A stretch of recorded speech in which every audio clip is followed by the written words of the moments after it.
qual que é a importância do relacionamento entre o vendedor e o cliente, né? Nesse processo de se fazer gestão de carteira. Não só, que nem você falou, de vender, né? De olhar para ele como um momento, assim, um pedido, mas sim olhar para ele no longo prazo, ali, na construção de uma relação. É muito importante. Eu falo para os vendedores que toda pós-venda é uma nova venda, uma pré-venda, né? Se você não enxergar o teu cliente como uma pessoa que você primeiro criou ali um relacionamento, depois você vendeu, e se ali você abandoná-lo ou não atender uma necessidade ou mesmo resolver um problema que ele tenha tido, né, vendeu, deixa para lá, não é assim que a gente faz, não. Você precisa gerar a conexão o tempo inteiro para que esse cliente lembre que você foi um bom vendedor, que você gerou uma bela conexão e que você realmente está interessado nele. Então, o pós-venda, para mim, ele é mais importante até do que a própria venda, porque às vezes vender uma vez é fácil, eu quero ver você continuar com esse cliente permanentemente, né? O que você faz, né? E o que você pode fazer para esse cliente sempre lembrar que você existe e para que você esteja sempre presente na memória desse teu cliente, né? O que você faz depois, né? Como que você lida com esse cliente? Eu tenho clientes de 20 anos, de 18 anos, que agora já estão vindo os filhos deles serem clientes meus, né? Mas isso você faz porque você se faz presente de alguma forma, né? E como que você se faz presente? Né? Eu sempre gosto, assim, vira e mexe ligar para esse cliente. Data de aniversário eu acho uma ótima oportunidade para você estar se conectando com o cliente. Ter uma organização de saber quando você acabou de fazer um negócio com o cliente e permanecer vivo na memória dele através de ligações, de fazer o que ninguém faz, né? Fazer o que ninguém faz, que é você realmente ligar, entrar em contato, mandar uma mensagem, se interessar pela vida dessa pessoa, não só pelo lado profissional, mas se interessar por essa pessoa, né? Sabe, uma vez, Leandro, eu estava foi feita uma pesquisa do maior vendedor de carros de São Paulo, né? E foram chegar num senhorzinho que nem computador tinha, né? E perguntaram para ele, mas o que você faz para vender tanto? Ele falou assim, eu me interesso pelas pessoas. Geralmente quem vem comprar um carro nunca vem sozinho, vem com a família. Né? Então, enquanto eu estava conversando, eu ia perguntando o nome e eu ia anotando isso no caderno. Né? Ele falava que o segredo dele era o caderninho que ele tinha, né? Que ele anotava o nome da esposa, do filho, e geralmente quem vai comprar o carro não compra de primeira, né? Você sabe que não sai comprando o carro. Então, quando ele ligava novamente para esse cliente, ele perguntava da fulana pelo nome, né? Da esposa, dos filhos, etc. Então, esse interesse que você tem pelo ser humano, esse interesse que você tem pelo outro, isso gera uma excelente conexão. Sem dúvida, né? Esse senhorzinho aí, ele tem um CRM raiz, né, Leandrão? Né? Exatamente. Anota tudo lá. Né? Vai você querer fazer ele usar o CRM na internet, o RD CRM. Ele vai olhar para sua cara, meu filho.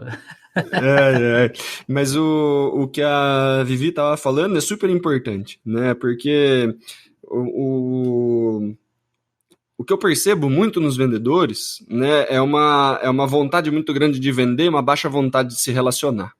Né? E quanto menor sua vontade de se relacionar, mais difícil fica de se vender. Né? Então, se você muda a ordem das coisas, simplesmente você sofre mais para vender. Né? Então, tem um monte de história, né, bacana de contar. Né? Eu tenho alguns exemplos legais. Tinha um cliente que eu tentava vender pneu para ele o tempo inteiro, lá no início da minha carreira, né, em outra cidade e tal. eu ia lá, tentava vender, tomava café com ele, conversava toda vez que ia pra cidade, mesma coisa, fica lá um puta tempão conversando e tal. E eu brincava com ele, eu falava, putz, cara, seu café é gostoso pra caramba, mas eu venho de outra cidade aqui, né, pra visitar você e tal, você não tá comprando de mim, não sei o quê, né, fazendo piada, né, porque eu falei, porra, compra alguma coisa de mim, né. Aí ele falou, cara, você é que, meu, eu compro o pneu do meu padrinho de casamento. Então você vê o nível de relacionamento desse vendedor, né? O cara atendeu esse cara tão bem e se relacionou tão bem, pô, vira padrinho de casamento do cara, né? Você imagina o tamanho, né, da história que esses caras têm junto. O que eu vou fazer para tirar o fornecimento do cara do padrinho de casamento dele? Né? Então, quando você vê, né, os vendedores de gestão de carteira, representante comercial, eles têm um monte de tipo de história desse tipo. Né, de, pô, jogo bola com o meu cliente, eu ando de kart com o meu cliente, né, você acaba, né, ultrapassando os limites só profissionais, né, e você começa a se relacionar com aquela outra pessoa num movimento mais amplo. Né, você sai tomar cerveja, você sai comer uma pizza, você é convidado para churrasco, né? Putz, quantas ferramentas, né, sociais aí de relacionamento a gente não tem, né, para se aproximar das pessoas, né? Teve um cliente meu de alguns anos atrás, né? Pô, o cara era guitarrista, ele entrou em contato comigo, falou, pô, Daniel, eu lembro que você dava aula de bateria lá não sei aonde e tal, né, puta tempo atrás, eu falei, poxa, quanto tempo, não sei o que, ele veio comprar de mim, porque ele viu que eu estava trabalhando com treinamento de vendas, né, pelas redes sociais e tal, e ele veio comprar de mim porque ele já tinha um relacionamento antigo comigo, né, anterior, já confiava em mim. Né, então a gente começou a fazer o trabalho na empresa dele. Ele falou, pô, Daniel, vamos marcar de fazer um som, não sei o quê. Eu falei, pô, vamos, cara. Né, então, pô, você monta uma bandinha com seu cliente e tal. Quantos fornecedores têm uma relação desse tipo? Né, pô, vamos fazer um som. Né, então, esse tipo de coisa cria algumas conexões, alguns relacionamentos que o outro cara que de repente está tentando entrar no cliente, está querendo fornecer para ele, vender para ele, ele não consegue ter esse mesmo nível de relacionamento. Né? E daí não é 5, 10 reais de diferença que vai fazer o cara trocar você, né, por um outro vendedor, né? Que a gente vê isso daí o tempo inteiro acontecendo. Né? Por que uma empresa troca o fornecimento de qualquer que seja o produto, né, por 5%, 10%, 10% é bastante, mas, pô, 2%, 3%, R$5, 50 centavos, a quantia, por mais insignificante que seja, né, é porque o relacionamento não agrega nada de valor, né, se você tem um relacionamento bacana com essa pessoa, né, esse tipo de valor, né, de porcentagem, de diferença de preço, o cara fala, pô, não vale a pena eu trocar o Daniel, trocar o Leandro, trocar a Vivi por causa dessa quantia financeira. Eu prefiro ser atendido com esse cara que, pô, né, toma cerveja comigo, é meu padrinho de casamento, conhece minha família e tal, e eu posso contar com essa pessoa. Né? Tem muito vendedor que ainda não entendeu esse poder.